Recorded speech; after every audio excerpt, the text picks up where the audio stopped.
morning, students. We are going to learn our next part of speech, that is verb. Verb is a word that is used to denote an action or a state of a subject. Verb ऐसा शब्द होता है जो किसी action को इंगित करता है या फिर सब्जेक्ट की स्थिति को बताता है. Now let's see with example. Ram killed a snake. Ram ने सांप को मारा. ये जो मारने का काम है वो सब्जेक्ट ने किया है, यानी सब्जेक्ट की स्थिति बता के सब्जेक्ट क्या कर रहा है, मारने का काम कर रहा है. Sameer is playing football. Sameer है वो फुटबॉल खेल रहा है, यानी समीर क्या कर रहा है, फुटबॉल खेल रहा है. So here is playing is verb. Verbs are divided into three categories, that are transitive, intransitive and auxiliary verb. Auxiliary verb are further divided into two groups, primary, auxiliary and. First we will learn about transitive verb. A transitive verb is a verb that requires an object to receive an action. Transitive verb ऐसा verb होता है जिसे object की ज़रूरत पड़ती है उस action को रिसीव करने के लिए. Let's see it with example. Please bring.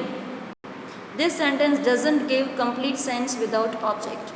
Please bring इतना ही बोलेंगे तो ये जो वाक्य है वो बिना ऑब्जेक्ट के कोई सेंस नहीं देता है. जैसे हम इंग्लिश में कहते हैं कि सेंटेंस ऐसा होना चाहिए जो एक कंप्लीट सेंस दे, लेकिन प्लीज़ ब्रिंग बोलेंगे तो हम विदाउट ऑब्जेक्ट के इसमें कोई सेंस नहीं आता है.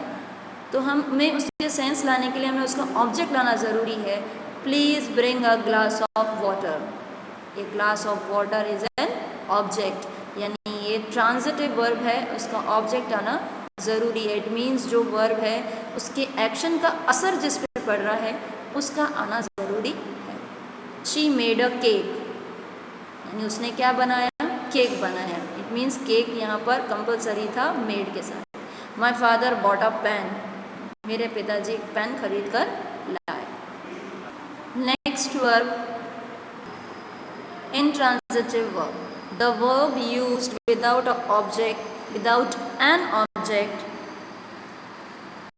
is called an intransitive verb. ऐसा verb जो बिना ऑब्जेक्ट के यूज़ किया जाता है उसे हम intransitive verb कहते हैं, यानी ऐसे verb जिनका ऑब्जेक्ट आना ज़रूरी नहीं होता है. For example, he is laughing. वो हंस रहा है. अब यहाँ पे ऑब्जेक्ट की आवश्यकता नहीं है. John runs fast. या रन्स वर्ब है, या फास्ट जो है वो ऑब्जेक्ट नहीं है, वो एडवर्ब है. प्लीज़ सिट, प्लीज़ बैठ जाइए. Now next category, that is auxiliary verb. Auxiliary verbs which are used along with the main verb are called auxiliary or helping verb. ऐसे वर्ब जो मेन वर्ब के साथ में यूज़ किए जाते हैं उसे हम ऑक्सिलरी या हेल्पिंग वर्ब्स कहते हैं. Auxiliary verbs are of two types. Auxiliary verb भी दो प्रकार के होते हैं. Primary auxiliary, first we will see primary auxiliary verb. Verbs that are used as both main and helping verbs are called primary auxiliary verb. ऐसे verb जो main verb का भी काम करते हैं और हेल्पिंग वर्ब का भी काम करते हैं उन्हें हम प्राइमरी ऑक्सिलरी वर्ब कहते हैं. वर्ब की तीन फॉर्म्स होती हैं, तो हम यहाँ देखेंगे first form, second form and third form. ये कुछ ऑक्सिलरी वर्ब्स हैं, हेल्पिंग वर्ब्स हैं जो तीनों फॉर्म में यूज़ होते हैं. First is be. बी की फर्स्ट फॉर्म है is, am, are. Second form was were. Third form been. Have, first form have, has. Second form had and third form is also had. Do, first form do, does. Second form did and third form is done. Do, did, done. These are the three forms of auxiliary verbs. For example, I am learning English language. Here am is auxiliary verb or helping verb which is associating with main verb, यानी main verb के साथ में आ रहा है, इसलिए ये helping verb है. She was baking cookies. Here was is helping verb और auxiliary verb. My car has been stolen. This is verb. ये वर्ब है, ये दोनों ही ऑक्सिलरी वर्ब है. अब ये दोनों ही क्यों हैं? क्योंकि ये थर्ड फॉर्म के साथ में हमेशा हेल्पिंग वर्ब हैव हैज़ होता ही है और उसके साथ में बीन अगर लगा देते हैं तो दोनों ही हेल्पिंग वर्ब का काम करते हैं। Next type of auxiliary verb is models.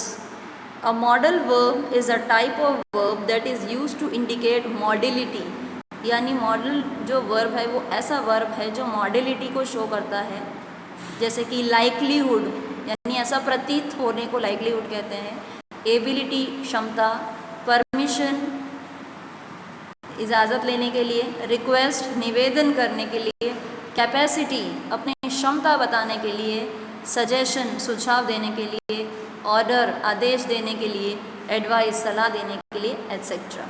ये मॉडल्स होते हैं जो इन सब चीज़ों को एक्सप्रेस करते हैं। अब मॉडल्स कौन कौन से होते हैं? Which are the modals? Can, may, must, should, would, could, etcetera, ये सारे मॉडल्स होते हैं। Now see here with example, I can play guitar. अब यहाँ पे कैन मॉडल है, इट मीन्स ये मेरी कैपेसिटी बता रहा है कि मैं गिटार बजा सकता हूँ। We should obey our elders, या शुड जो है वो हमें सजेशन दे रहा है कि हमें बड़ों का सम्मान करना चाहिए।